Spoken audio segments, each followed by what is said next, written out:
Eyes بن عمر ایک صحابی ہیں اور فتح مکہ والے سال ابھی تک حضرت ابو سفیان رضی اللہ تعالیٰ عنہ مسلمان نہیں ہوئے تھے، تو کسی نے ذکر کیا تو اس نے ابو سفیان رضی اللہ تعالیٰ عنہ کا نام پہلے لیا اور آئز بن عمر کا نام بعد میں لیا، تو میرے اور آپ کے آقا و مولا ناراض ہو گئے اور فرمایا ایسا نہیں کرو گے، تم سردار ہیں قوم کے ابو سفیان اور یہ آئز ایک سادہ مسلمان ہیں، لیکن چونکہ یہ مسلمان ہیں لہٰذا نام لیتے ہوئے تم پہلے اس کا نام لو گے۔ اقبال کہتا ہے کہ قطرۂ آب وضو کمبرے خوب تر از خون ناب کیسرے، کہ حضرت علی رضی اللہ تعالیٰ عنہ کے در کا غلام کمبر رضی اللہ تعالیٰ عنہ جب وضو کرتے ہیں اور ان کے وضو کے پانی سے جو قطرے گرتے ہیں وہ اس دور کی سپر طاقت سلطنت روم کا شہنشاہ کیسر، کہا کیسر کے خون سے وہ قطرۂ وضو زیادہ قیمتی ہے جو محمد عربی کے غلام کے بدن کو چھو کے گزرتا ہے۔ تو اسلام کی ایک اپنی انوکھی شان ہے، اسلام کا ایک اپنا مزاج ہے، لیکن مانوسیت تحریک نے ایک نعرہ بلند کیا 14ویں صدی کے آغاز میں کہ وحدت ادیان کے ذریعے سے لوگوں کو قریب کیا جائے، اور ان کا مقصد کیا تھا کہ مسلمانوں کو تذبذب کے اندر مبتلا کیا جائے، ان کو کہا جائے کہ دیکھو سارے دین کے ماننے والے لوگ ہیں، سب کو حق ہے، عمل کریں، کوئی حرج نہیں ہے، اور ایک دوسرے کے قریب ہوں، ایک دوسرے کے پاس آنا جانا رکھیں۔ اس طرح کے کچھ نعرے تراش کے جو ہے وہ ایک فکر انہوں نے دینا چاہی، اور یہ فکر 14ویں صدی کے آغاز میں ہی نہیں تھی بلکہ 14 صدیاں قبل کفار مکہ نے بھی حضور کی بارگاہ میں حاضر ہو کے کہا کہ 1 سال ہمارے بتوں کی آپ عبادت کر لیا کریں اور 1 سال آپ کے معبود کی ہم عبادت کر لیا کریں گے، اس کا فائدہ یہ ہوگا کہ اگر آپ کا دین سچا ہوا تو ہمیں فائدہ ہو جائے گا، ہماری آخرت اچھی ہو جائے گی، اور اگر ہمارا دین سچا ہوا تو آپ کا کام بن جائے گا، باہمی مناقشت، لڑائیاں، الجھاؤ یہ بھی نہیں ہوگا، دونوں کا فائدہ ہو جائے گا۔ جب انہوں نے یہ پیشکش حضور سے کی تو حضور کے سینہ اطہر پہ سورہ الکافرون کا نزول ہوا، قل یا ایھا الکافرون لا اعبد ما تعبدون، اے محبوب فرما دو کہ جن کو تم پوجتے ہو ان کو میں نہیں پوجتا، اور جس کو میں پوجتا ہوں اس کو تم پوجنے والے نہیں ہوں، اور جس کو تم پوجتے ہو میں کبھی بھی اس کو پوجنے والا نہیں ہوں۔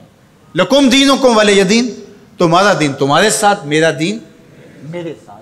تو یہ ایک الگ تشخص ہے میرے اور آپ کے آقا و مولا کے سینے پہ اتاری گئی صورت کے ذریعے سے جو واضح کیا گیا، ہر دور کے اندر ایسا ہوا، لیکن میں نے عرض کیا کہ 14ویں صدی کے اندر خاص طور پہ اس کا ڈور ڈالا گیا، اور اس وقت سے یہ تحریکیں چل رہی ہیں، اور بڑے بڑے نام ہیں، ان میں سے کچھ نام آپ بھی جانتے ہیں جو نادیدہ یا دیدہ طور پہ اس فلسفے کے زیر اثر آئے اور انہوں نے یہ تبلیغ شروع کر دی جو اسلام کی بنیادی فکر کے منافی ہے۔ گزشتہ دنوں پاکستان کی قومی اسمبلی کے اندر ایک مندر کی تعمیر کے حوالے سے جب بات چلی تو ایک صاحب نے کہا کہ کسی دین پر کوئی برتری حاصل نہیں ہے، کہ میں مغرب میں ایک گرجا گھر میں نماز پڑھی ہے اور انہوں نے مجھے اجازت دی ہے، وہ تو چرچ فروخت کر دیتے ہیں تو آپ مسجد فروخت کر دیں گے؟ وہ اپنا دین ترک کر چکے ہیں، وہ تو ان کی خواہشات کا مجموعہ ہے، تحریف راہ پا چکی ہے، اور انہوں نے ان خواہشات کے نتیجے میں جو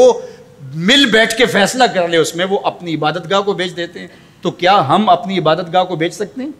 ہم کہتے ہیں جی وہ دیتے ہیں تو ہم بھی دے دیں، یہ کیا بات ہوئی؟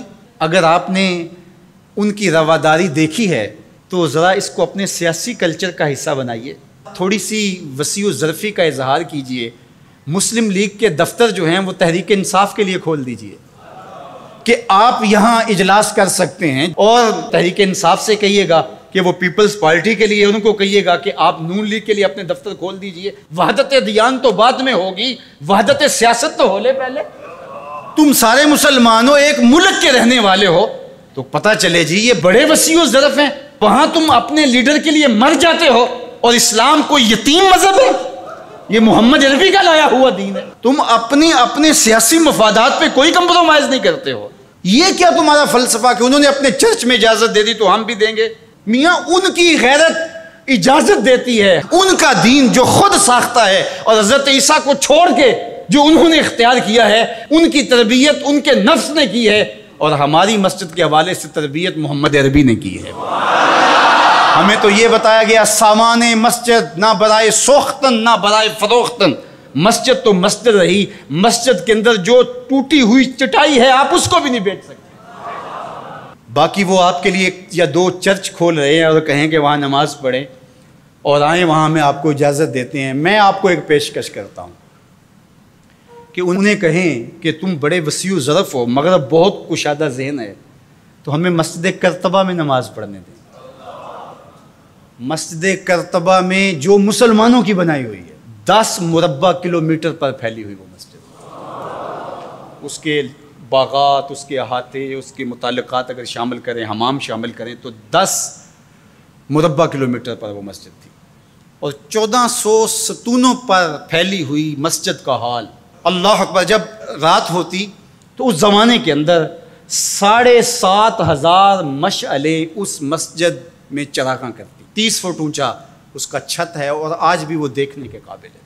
اقبال نے بے ساختہ وہاں جا کے کہا تھا کہ تیرا وجود مردان خدا کی دلیل، جنہوں نے بنایا ہے پتہ چلتا ہے کوئی تھا، تیرا وجود مردان خدا کی دلیل، وہ بھی جلیل و جمیل تو بھی جلیل و جمیل، وہ بھی جلیل و جمیل تو بھی جلیل و جمیل، تیرے ستون بے شمار تیری بنا پائیدار، شام کے صحرا میں جیسے ہجوم نخیل۔ تو وہ مسلمانوں نے بنائی ہوئی، 800 سال مسلمانوں نے اندلس میں حکمرانی کی، اب وہ مسجد مسلمانوں کی تعمیر کردہ وہاں موجود ہے اور گرجا گھر میں تبدیل کر دی گئی ہے۔ 2008 میں مقامی مسلمانوں نے پوپ کو درخواست دی کہ جس رواداری کی، مذہبی رواداری کی آپ بات کرتے ہیں، اس رواداری کو قائم کرنے کے لیے ایسا کیا جائے کہ ہمیں بھی اس مسجد میں نماز پڑھنے کی اجازت دی جائے۔ یہاں گرجا گھر ہے، تصویریں لگی ہوئی ہیں، اور وہ آ کے عبادت کرتے ہیں عیسائی، تو ہم بھی ایک گوشے میں عبادت کر لیا کریں۔ مغرب جس رواداری کا پرچار کرتا ہے اس کا عملی ظہور ہو جائے، لیکن پذیرائی نہیں بخشی گئی۔ کہاں گئے وسیع و ظرف؟ تم کہتے ہو گرجوں میں نماز پڑھنے دیتے ہیں، تو وہاں 2 رکعت پڑھ کے دیکھا۔ 2011 میں اللہ نے توفیق دی تو مجھے شوق تھا کہ میں مسجد کرتبہ دیکھوں، بچپن سے پڑھتے آئے، اور مسجد کرتبہ کی یادیں خیالوں میں نقش تھیں۔ تو جب میں وہاں پہنچا تو وہ دروازے پہ بتا دیتے ہیں کہ یہاں نماز کی اجازت نہیں ہے، تو اب وہ مسجد جہاں قدم قدم پہ اہل علم اور اولیاء کی پیشانیوں اور سجدوں کے نشان موجود ہیں، اب مجھے تو گوارا نہ ہوا کہ میں جوتا پہن کے جاؤں، تو میں نے جوتا اتار کے ایک سمت رکھ دیا اور مسجد میں داخل ہوا۔ تو سیکورٹی کے لوگ میرے پیچھے بھاگے اور کہنے لگے کہ آپ یوں نہیں پھر سکتے۔ میں نے کہا کیوں؟ کہتے آپ نے جوتے اتارے ہوئے۔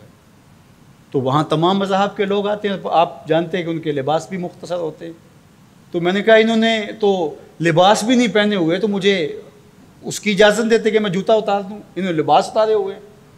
تو وہ کہنے لگے جی نہیں۔ میں نے کہا مجھے بات سمجھاؤ کس طرح؟ تو جو گفتگو ہوئی وہاں، جو میرے ساتھ ترجمان تھے ان کے ذریعے سے، وہ یہ تھی کہ چونکہ مسلمان مسجد کی تعظیم کرتے ہیں، اور مسجد کی تعظیم عبادت کا روپ ہے، اور وہ مسجد کو تقدس دے کر کے اس کی تعظیم کرتے ہیں، اور آپ نے جو جوتا اتارا ہے آپ کی نیت میں مسجد کی تعظیم ہے، یہی ہے۔ میں نے کہا بالکل یہی ہے۔ یہاں بڑے بڑے مشائخ اولیاء بیٹھتے رہیں تو کس طرح میں اپنے جوتوں سے اس پہ فرش کو رون دوں؟ تو انہوں نے کہا جی ہم اجازت نہیں دے سکتے۔ تو ان سے بہت کہا، لیکن وہ کہنے لگے یہ ہو ہی نہیں سکتا، تو ہم ساری مسجد نہیں دیکھ سکے اور واپس آ گئے۔ اور 2014 میں پھر دوبارہ جانا ہوا، پھر یہی میرے ساتھ مسئلہ ہوا۔ تم کہتے ہو بڑے وسیع و ظرف ہے، میں اپنا تجربہ بتا رہا ہوں۔ تم کہتے ہو چرچ میں نماز پڑھنے دیتے ہیں اور وہ جوتے اتار کے نہیں جانے دیتے۔ او میاں وہ تمہارے لیے ایک کھلونا رکھا ہے، تمہیں بہلانے کے لیے، تمہیں ورغلانے کے لیے وہ رکھا ہوا ہے۔ انہیں پتہ ہے اس سے بہل جائیں گے، اور وہ بھی شور جا کے کریں گے کہ ہماری مسجدوں میں بھی ایسا ہونا چاہیے، ہم بھی وسیع و ظرف ہوں۔ وہ تمہیں دھوکہ اور فراڈ دینے کے لیے کیا ہے۔ اقبال نے کہا تھا اندروں تاریخ تر از چنگیز، یہ بظاہر میٹھے میٹھے لگتے ہیں لیکن ان کا اندر چنگیز سے بھی زیادہ تاریخ ہے۔ تو جو گرجے فروخت کر دیتے ہیں، آج آیا صوفیہ کہ ان کو کیوں تکلیف ہو گئی؟ اور وہ سلطان محمد الفاتح نے خریدی ہوئی ہے، اور آج آیا صوفیہ سجدوں سے آباد ہو رہی ہے۔ آج وہ مسجد اذانوں سے پرنور ہو رہی ہے اور ماحول کے اندر وہ عجیب خوشیاں پھیل رہی ہیں۔ تو تکلیف اسلام سے ہے، وہ چاہتے ہیں کہ یہ تذبذب میں مبتلا ڈھیلے ڈھیلے مسلمان رہیں، خیر سے رہیں، ان سے کیا ہماری پریشانی ہے؟ مجھ کو پریشانی ہے تو اس امت سے ہے، اشک سحرگاہی سے جو ظالم کرتے ہیں وضو۔ تو آج آیا صوفیہ تکلیف کا سبب اس لیے بن گیا کہ یہ جو تحریک برپا کی گئی تھی وحدت ادیان کی، اور ترکی بھی ایک زمانے میں اس کا مرکز رہا، اور آج یہ ہے کہ وہاں آیا صوفیہ مسجد کی صورت میں بدل رہی ہے۔ لیکن مغرب خوش ہے کہ پاکستان میں مندر بن رہے ہیں، عربستان میں مندر بن رہے ہیں، اور اسرائیل کے ساتھ ہم عربوں کے تعلق کو مضبوط کر رہے ہیں۔ لیکن یہ تمہارا ادھورا سا خواب ہے جو کبھی پورا نہیں ہوگا، یہ وقتی ہوگا۔ انشاءاللہ وہ وقت دوبارہ آنے والا ہے کہ پوری کائنات پہ جھنڈا میرے حضور کا ہی ہوگا۔ ملیں گے سینہ چاکانے چمن سے سینہ چاک، بزم گل کی ہم نفس باد صبا ہو جائے گی، شبنم افشانی پیدا کرے گی میری سوز و ساز، اس چمن کی ہر کلی درداش نہ ہو جائے گی، آسمان سحر کے نور سے ہوگا آئینہ پوش، ظلمت رات کی سیما پا ہو جائے گی، شب گریزاں ہوگی آخر جلوہ خورشید سے، یہ چمن معمور ہوگا نغمہ توحید سے۔